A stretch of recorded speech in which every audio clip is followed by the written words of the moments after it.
The MK Ultra program left the lab and hit the streets in a big way in the early 1980s, and again in 2001, immediately after the 9/11 attacks.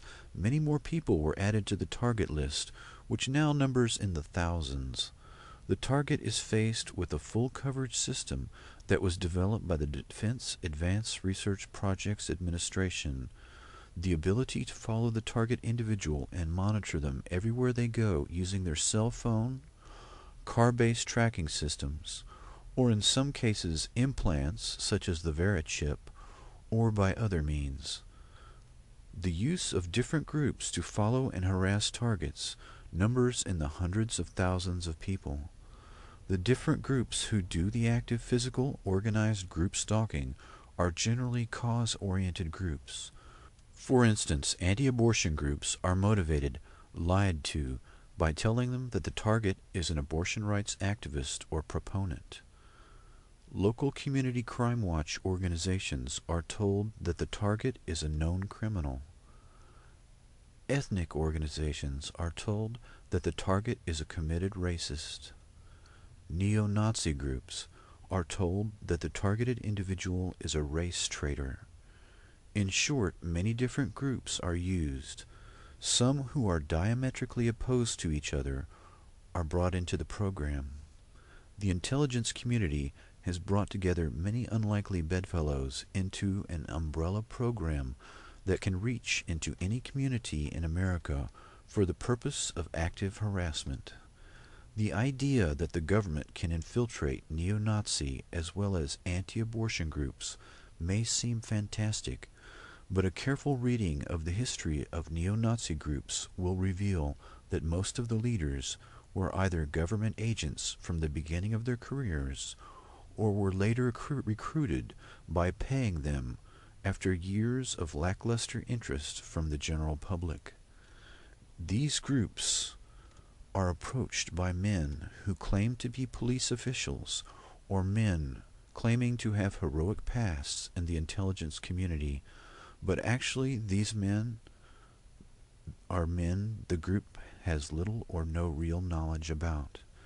The idea that normal citizens that compose these very different groups, such as police watch groups, church groups, gay and lesbian groups, might actively follow, harass, and assist in the torture and occasional murder of targeted individuals that are total strangers might seem fantastic, but the Milgram experiment has proved otherwise.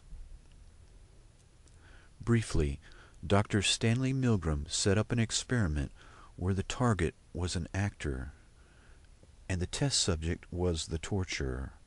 An authority figure, essentially a man in a lab coat, told the subject to push a button to deliver an electric shock to a man who was an actor, unbeknownst to the test subject, sitting in another room and viewed through one-way glass. The majority of psychologists believed that only sociopathic personalities, making up 1 to 2% of the general population, would willingly injure or kill on command of an authority figure. Nearly 70% of people off the street were willing to deliver a lethal or near-lethal electric shock to a complete stranger on command from an authority figure. The psychology professionals were all shocked themselves at the results, and the intelligence community also took note. The program often employs individuals to torture targets who have been recruited from prisons, including child molesters and murderers with no ties to the intelligence community and are totally deniable. Targets are often filmed in their homes using technology that can be bought at any spy store or higher-end devices that record and videotape their very private lives. The target can be depicted in a most unflattering manner and provoked by attacks to behave in irrational ways and these behaviors are shared with the stalking groups in order to motivate them in their harassment activities. This is accomplished by using the active physical torture of microwave weapons or the behavioral manipulation detailed in the N.S. General Aquino's Mind War paper.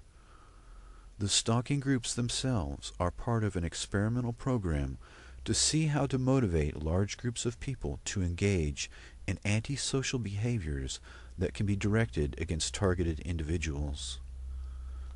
The targets themselves come from many different backgrounds: government whistleblowers, political activists, family members of people in the military or the intelligence community, scientists with important technology that is coveted by high-level perpetrators, victims of satanic ritual abuse, and even people sold into the program by a jealous spouse or business partner in a very new type of murder incorporated.